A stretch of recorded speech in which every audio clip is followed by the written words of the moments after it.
You're okay, I'm okay. And On the 30th day of January 1848, she died at 2 o'clock p.m. Now the weather was very cold, and I sent word to her father and mother who came, and we buried her the same day.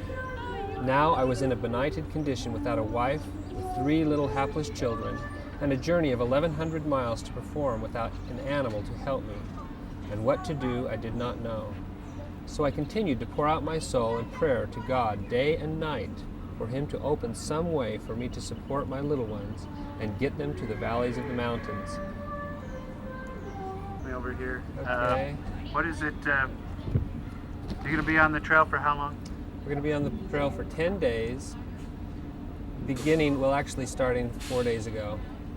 We've been doing this reenactment, the authentic reenactment part of the journey.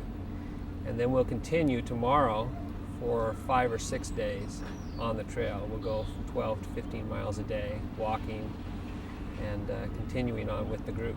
Are you going to come back at all? Or is this it for you? I don't think we'll come back.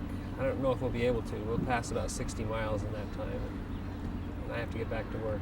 No, I mean, will you join the trail later when they finish My up? wife probably will. Oh, yeah, and at the end, we'll be there at this is the place monument. Okay. So, what relationship does this information have to you? What is it? How does this affect you, knowing about all these ancestors and stuff? Well, it actually gives meaning to why we're here.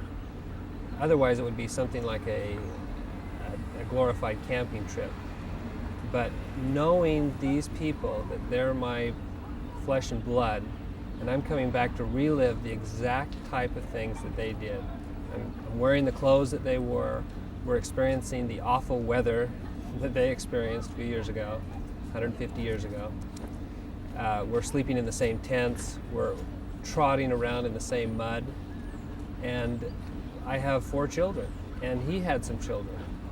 And to experience these kinds of things, it really gives an epiphany to me of what this is all about. That, you know, we're struggling with the same types of things, and yet you know, I can reach back by learning about what they have done and understand what this is all about. Kind of chokes you up to hear about all these deaths, doesn't it? A little bit. Oh, it does. I was going through the graveyard today, walking with my daughter, and reading the gravestones from these children who were the exact same age as my children. 4 years old, 11 days. 5 years old, 19 days, something like that. I would look at a gravestone, and my daughter would say, "Read this one, does this have my name on it?"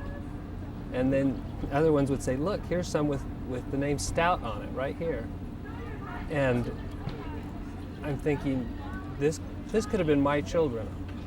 If I were them experiencing this, I would feel just like they did, these dark, dark days, and yet they had to go on. Has this been a fun experience or trying? It's been trying, and yet the best days are the most trying days. After the fact, yes. But while you're living it, it is very difficult, and you think, I don't know if I want to continue tomorrow.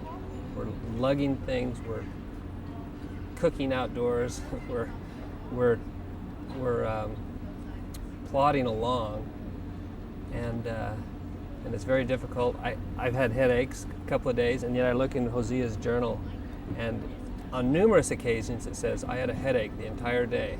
And I'm thinking, did they have headaches back then? But they did, of course they did. They had headaches, they were sick, they had these diseases that we don't even know what they are these days, hardly.